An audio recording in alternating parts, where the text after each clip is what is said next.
देवाय हरे परमात्मने प्रणतक्लेशनाशाय गोविंदाय नमो नमः। रामाय रामभद्राय रामचंद्राय वेधसे रघुनाथाय नाथाय सीताया पतये नमः। मी आपणा सर्वांना विनंती करतो की आपण दोन्ही हात असं वर करायचे, वर। हा भारतानंद पॅटर्न आहे, असं पंजा नको, आता ते विसरून जा। हा खूप दिवस झाले होते त्यांना। अशी मुठ्ठी आवळा बजरंगबलीची, वा वा फार सुंदर, काय दृश्य। आणि ताट सरळ करायचे, माझ्याबरोबर घोषणा नारा जय घोष साधू संतांच्या ऋषीमुनींच्या देवादिकांच्या नावाने आपण जयकारा लावायचा, त्याने वाणी पवित्र होते। आणि आपलं कर्तव्य, ज्या महापुरुषांनी देवदेश धर्मासाठी बलिदानी आहुती कुर्बानी दिली, ज्या देवादिकांनी आपल्याला आपली परंपरा, आणि म्हणून आपण त्यांच्या नावाने जयकारा लावायचा, थकायचं नाही, शेवटपर्यंत आवाज आला पाहिजे। तयार आहात ना? सरळ हात करा। भारत माता की, छत्रपती शिवाजी महाराज की, धर्मवीर संभाजी महाराज की, गो माता की, गंगा माता की, गायत्री माता की, श्रीराम जन्मभूमि की, श्री कृष्ण जन्मभूमि की, काशी विश्वनाथ की, हिंदू धर्म की, हिंदू राष्ट्र की, हर हर हर हर जय श्री राम, जय जय श्री राम, जय भवानी, जय भवानी, वंदे वंदे वंदे। थकले नाही ना? आता खाली हात करावं।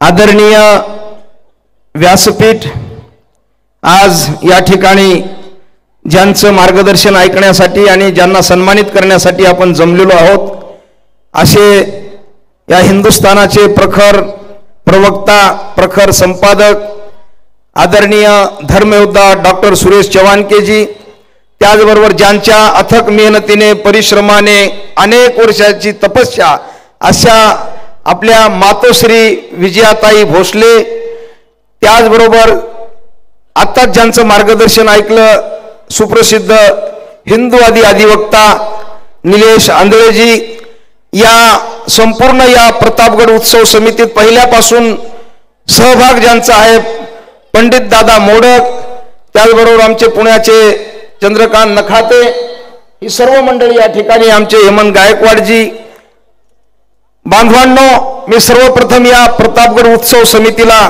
खूप साधुवाद धन्यवाद देतो।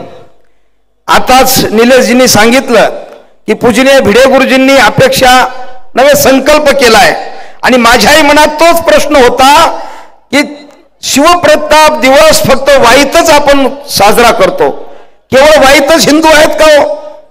बाकीचे हिंदू कुठे गेले? कशात अडकले? राजकारणात, संघटनात, वेगवेगळ्या आंदोलनात। आणि म्हणून हिंदू समाज इतका विखुरलाय, जातीवाद, प्रांतवाद, भाषावाद, वर्णवाद, पंथवाद, या वादात हिंदू बिखरत चाललाय, विखुरत चाललाय। म्हणून आता घोषणा होती, हिंदू बटेंगे तो कटेंगे, बटेंगे तो घटेंगे, बटेंगे तो टूटेंगे, बटेंगे तो हटेंगे, बटेंगे तो मिटेंगे। आता मिटायचं नाही, हटायचं नाही, बटायचं नाही। आणि म्हणून हिंदू जोपर्यंत एकत्र येत नाही तोपर्यंत क्रांती होणार नाही। बांधवांनो, आपण जातीपातीच्या भिंती उभ्या करून हिंदू बिखरत चाललाय, आणि येणाऱ्या काळामध्ये हा छत्रपती शिवरायांचा शिवप्रताप संपूर्ण महाराष्ट्रच नाही, आता फक्त पुण्यात आणि वाईत साजरा होतोय। आम्ही आज गडावरती दर्शन करून आलो, तिथं पण आम्ही इच्छा व्यक्त केली, महाराष्ट्र सरकार, भारत सरकारने हा उत्सव साजरा केला पाहिजे संपूर्ण भारतात, जगभरात। कारण हिंदूंसाठी हा छत्रपती शिवरायांचा पराक्रम आणि शौर्य, संपूर्ण हिंदू समाजासाठी, आया बहिणींची रक्षण, आबरू रक्षणासाठी, गोमातेचं रक्षणासाठी, गो ब्राह्मण प्रतिपालक म्हणतो आपण। आणि म्हणून हा शिवप्रताप दिवस संपूर्ण भारतभर साजरा झाला पाहिजे, आणि येणाऱ्या काळात होईल यात खात्री, पूर्ण खात्री आहे। आणि म्हणून बांधवांनो, संपूर्ण आज हा शिवप्रताप दिवसाचा अनेक वर्षाचा लढा या ठिकाणी प्रास्ताविक मध्ये सांगितलं गेलं. आणि म्हणून येणाऱ्या काळामध्ये आपल्याला संपूर्ण भारतभर हा शिवप्रताप कसा साजरा होईल, आनंद उत्सव. आणि शिवप्रताप साजरा झालाच पाहिजे, कारण जगातला आतंकवाद कसा नष्ट करायचा छत्रपती शिवरायांनी आपल्याला उदाहरण, यासारखं उदाहरण जगात कुठेही पाहून तुम्हाला शोधून सापडणार नाही. आणि आतंकवादाचा खात्मा अशाच पद्धतीने केला पाहिजे. आज सुद्धा त्याची गरज आहे. भगवान प्रभू रामचंद्राला सुद्धा विश्वशांती करायची होती, रावणाचा वध केला. भगवान श्रीकृष्णाने सुद्धा कंसाचा वध केला. आणि तसंच छत्रपती शिवरायाने सुद्धा या अफझलाचा वध केला आणि तो गरजेचाच होता. म्हणून येणाऱ्या काळात आताही भारतामध्ये खूप राक्षस आहेत, देशाच्या धर्माच्या विरोधी गरळ ओकतात. अशाही लोकांचा खात्मा आवश्यक आहे आणि तो झालाही पाहिजे. त्याशिवाय रामराज्य विश्वशांती होणार नाही. आणि म्हणून बांधवांनो, आज किती हा पवित्र कृष्णामाईचा घाट, महागणपती, सरसेनापती हंबीरराव मोहिते नगर, हिंदू हृदय सम्राट बाळासाहेब ठाकरे हे व्यासपीठ मंच आणि अशा पवित्र पावन या दिवसाच हा पवित्र पावन दिवस आहे, आनंद उत्सव आहे. आणि अशा वेळेस वीर जिवाजी महाले पुरस्कार धर्मयोद्धा डॉक्टर सुरेश चव्हाणकेजी यांना आपण देतो. त्याचबरोबर पंताजी काका बोकील, अधिवक्ता निलेशजी आंधळे यांना हा पुरस्कार. मला वाटतं हा आपल्या समितीने अतिशय स्तुत्य असा निर्णय घेतला. आणि ज्या धर्मासाठी राष्ट्रासाठी लढणारे जे हे व्यक्ती आहेत, आम्ही साधू संत सुद्धा आम्ही सुद्धा कीर्तन प्रवचनात व्याख्यानात जेव्हा बोलतो आमच्यावरती गुन्हे दाखल होतात. आणि आमच्यावरती गुन्हे दाखल जेव्हा होतात पूर्ण भारतभर सर्वात अगोदर धावून येतात आदरणीय सुरेश चव्हाणकेजी आणि सुदर्शन चॅनल, सर्व साधू संतांच्या पाठीशी आमचे ॲडव्होकेट निलेश आंधळे असे जे धर्मरक्षक जे अधिवक्ता आहेत, ही माणसं कुठला राज्याचा आहे, कुठला संत, कुठल्या संप्रदायाचा आहे, कुठल्या पंथाचा आहे, तो काय बोलला ते नंतर बघू. पण साधू संतांच्या पाठीशी, गोरक्षकांच्या पाठीशी नेहमी सदोदित समर्थन करतात आणि पाठीशी उभे राहतात.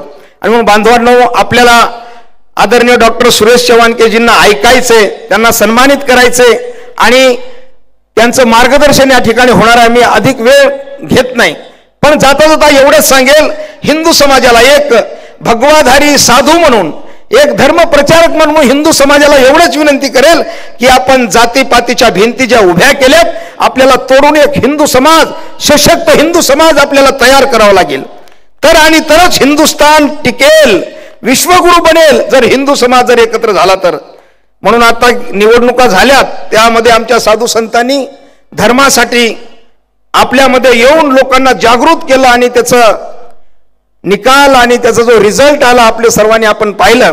येणाऱ्या काळात देशामध्ये सुद्धा एक सशक्त, आता तर चालूच आहे, पण याहीपेक्षा हिंदू राष्ट्र बनवण्यासाठी आपण हिंदूंनी एकत्र आलं पाहिजे. आणि ज्या छोट्या छोट्या मतभेद असतील, काही भिंती असतील, त्या तोडून आपल्याला पुढे जावं लागेल. आणि म्हणून अफजल खानाचा जो हा सर्व हे प्रकरण आहे प्रतापगडाचं, या ठिकाणी सांगितलं गेलं ते केवळ अतिक्रमण नव्हतं, तिथं दर्गा मस्जिद ह्याचं तर रूपांतर होतं, पण त्याही पुढे जाऊन तिथे अतिरेकी कारवाया सुरू होत्या आणि होतातच. ज्या ठिकाणी त्यांचे ते स्थळ असतात ना, त्या ठिकाणी अतिरेकी कारवाया होतातच. मी जसं सांगितलं, सुरेशजी नेहमी अशा आंदोलनामध्ये गोरक्षकांच्या आणि धर्मवीरांच्या, धर्मरक्षकांच्या पाठीशी उभे राहतात. आता विशाळगडावरचं अतिक्रमण काढलं गेलं, खूप चांगलं काम केलं. आणि मग पोलिसांनी, प्रशासनाने सर्वांनी मुद्दा उचलला की कुणी पाडलं, कुणी अतिक्रमण काढलं. सुरेशजींनी सांगितलं ते मग कुणी पाडलं ते नंतर बघू, पण एवढं पुरातत्व खातं, एवढं प्रशासन सक्षम असताना त्या विशाळगडावरती मस्जिद कुणी पाडली नंतर बघू, पण मस्जिद बांधली कुणी हे सांगा अगोदर. सुरेशजींनी ही भूमिका घेतली, बांधलीच कशी गेली. आणि म्हणून आज सुद्धा इतकं अतिक्रमण वेगवेगळ्या गडावरती झालेलं आहे. हे पवित्र काम आपल्याला येणाऱ्या काळात करावंच लागेल. आणि म्हणून आपले जे हिरो आहेत, छत्रपती शिवराय आहेत, असली हिरो, धर्मवीर संभाजी महाराज, भगतसिंग, राजगुरू सुखदेव, मदनलाल धिंगरा, बाबू गेनू चापेकर बंधू, स्वातंत्र्यवीर सावरकर, हे असली हिरो आहेत. तुम्ही जे हे पडद्यावरती बघता ना करोडो रुपये घेऊन उड्या, हे हिरो नाही, ते झिरो आहे, झिरो. ते कोण खान आहे, ते खान नाही, ते घाण आहे, घाण. असे हे हिरो नाहीत. हिरो या ठिकाणी बसलेत. आपले साधू संत महापुरुष हिरो आहेत. म्हणून बांधवांनो, अशा महापुरुषांची जयंती पुण्यतिथी आपण एकाच दिवस साजरी करतो. छत्रपती शिवरायांची पुण्य जयंती आपण 19 फेब्रुवारी, आपण नंतर फाल्गुन वद्य तृतीयाला करतो. मी सांगत असतो, वर्षाचे 365 दिवस जरी आपण छत्रपती शिवरायांची जयंती साजरी केली तरी त्यांच्या ऋणातून आपण मुक्त होऊ शकत नाही, बिलकुल होऊ शकत नाही. रोज जयंती साजरी करा, रोज त्यांना वंदन करा आणि घराबाहेर निघा. चुकूनही वाकडा पाऊल जाणार नाही. त्यांच्यावर त्यांचे जे आपण ऋणात आहोत, आपण ऋणातून मुक्त होऊ शकत नाही. आणि असे अनंत उपकार आहेत. भगवान, आपण भगवान म्हणतो, साधू संत ऋषीमुनींचा जेवढा अधिकार छत्रपती शिवराय भगवंताचा अंश आहेत, म्हणून आपण त्यांची पूजा करतो आणि केलीच पाहिजे. आणि म्हणून बांधवांनो, आपण रोज जयंती जरी साजरी केली त्या ऋणातून मुक्त होऊ शकणार नाही आपण. आणि म्हणून असे आपले जे आराध्य आहेत, आपले प्रेरणास्थान आहेत, आपले श्रद्धास्थान आहेत, आपले स्फूर्तीस्थान आहेत. म्हणून तरुणांनो, आपले हे प्रेरणास्थान आपल्या अंतकरणात यांचं चरित्र बाळगा. येणाऱ्या काळात हा संपूर्ण हिंदू समाज एकत्र करून हिंदू राष्ट्र झाल्याशिवाय राहणार नाही. कारण या देशासाठी बलिदानी कुर्बानी आहुती दिली या महापुरुषांनी, जेवढे मी नावं घेतले. नाही तर आम्हाला शिकवलं जातंय त्या चरख्यानी क्रांती, चरखा. अहो, चरखा एक सूत कातण्यासाठी, कपडे बनवण्यासाठी ठीक आहे. चरख्यानी क्रांती झाली असती, एवढं जर चरख्यामध्ये ताकद असती तर सीमेवरचे जवान जे आपले लढतात ना, तिथे बर्फात उभे राहतात, 50 टेम्परेचर एवढं तापमान असतंय तरी उभे राहतात तिथे, त्यांच्या हातात चरखा दिला असता आपण. चरख्यानी क्रांती. अहो, हे हजारो देशभक्त फासावर गेले, बलिदानी आहुती दिली त्यांनी या देशासाठी. आणि अशा क्रांतिकारकांचा हा देश आहे. पुन्हा एकदा आपल्याला या देशाला गतवैभव प्राप्त करून द्यायचं आहे. आणि असे धर्मयोद्धे असल्यामुळे मला पूर्ण खात्री आहे. आणि हा हिंदू समाज सतर्क, सावधान राहायचा. पण आज आता खूप विषय बोलण्यासारखे, पण आपल्याला खास सुरेशजींना ऐकायचंय. आणि म्हणून बांधवांनो, हिंदूंचं लक्षण काय? कमीत कमी आता शेंडी तरी गेली, कमीत कमी कपाळाला गंध तरी असावा, कुंकू लावा, गंध लावा. हिंदूंचं लक्षण काय? म्हणून हिंदू, आपण संस्कारहीन हिंदू समाज जर असा पिढी जर तयार झाली, जर व्यसनाधीन पिढी तयार झाली, तर हा हिंदुस्थान कसा आपण त्याला समर्थशाली बलशाली बनवणार? आणि म्हणून हा दिव्य इतिहास जो आहे शौर्याचा, पराक्रमाचा, हा आपल्याला वाचून आपल्याला आत्मसात करावा लागेल. आणि पुन्हा एकदा अपेक्षा करतो की येणाऱ्या काळामध्ये शिवप्रताप दिवस आनंद उत्सव जो आहे तो संपूर्ण महाराष्ट्रच नाही, संपूर्ण भारतभर साजरा झाला पाहिजे. तर आणि तरच आपण त्यांचे अनुयायी आहोत असं ठरलं जाईल.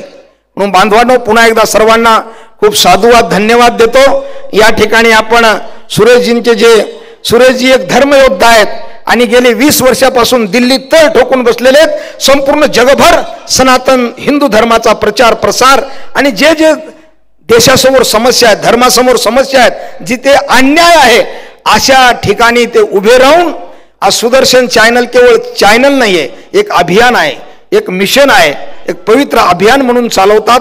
आणि ते देशासाठी, धर्मासाठी, सनातन धर्मासाठी, आपल्यासारख्या समाजासाठी ते समर्पित अभियान आहे. आणि म्हणून पुन्हा एकदा मी सर्वांना साधुवाद, धन्यवाद देतो. आणि प्रतापगड उत्सव समितीला आणि आतापर्यंत जी सर्व मंडळी, मला तर आठवतंय आपण फोटो पाहिले, मिलिंद भाऊ एकबोटे असतील, धनंजयभाई देसाई असतील, शाहीर योगेशजी असतील, पंडित दादा आहेत आणि खास करून विजयाताई आहेत. आणि खरोखर अशा या महापुरुषांनीच आपल्याला असे उत्सव त्यांनी जिवंत ठेवलेत. आणि येणाऱ्या काळात आपल्याला महाराष्ट्रच नाही, भारतभर असे उत्सव साजरे आपण केले पाहिजे. तर आणि तरच छत्रपती शिवरायांचा सच्चा चांगला इतिहास आपल्याला येणाऱ्या पुढच्या पिढीला वाचायला मिळेल, शिकायला मिळेल. पुन्हा एकदा धन्यवाद देतो. आता परत एकदा घोषणा देऊया. हात वर करा. आता सुरेशजींचं भाषण ऐकायचं, शांत राहून थोडी असं ऐकायचं.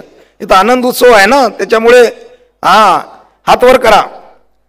भारत माता की, छत्रपती शिवाजी महाराज की, धर्मवीर संभाजी महाराज की, गो माता की, गंगा माता की, गायत्री माता की, हर हर हर हर, वंदे वंदे जय श्रीराम, जय जय श्रीराम.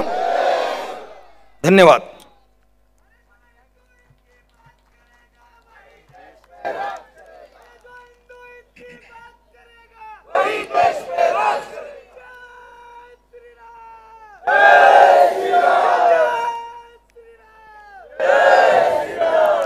धन्यवाद महाराज. आपलं मार्गदर्शन आमच्यासाठी खूपच मौल्यवान होतं आणि विशेष बाब अशी आहे की आजच्या प्रमुख पाहुण्यांना इथं आणण्यामध्ये सगळ्यात मोठं योगदान महाराजांचं आहे. त्यांच्या माध्यमातून आपण चव्हाणके साहेब यांच्यापर्यंत पोहोचू शकलो आणि आज चव्हाणके साहेब आपल्यासमोर इथं उपस्थित राहिलेले आहेत.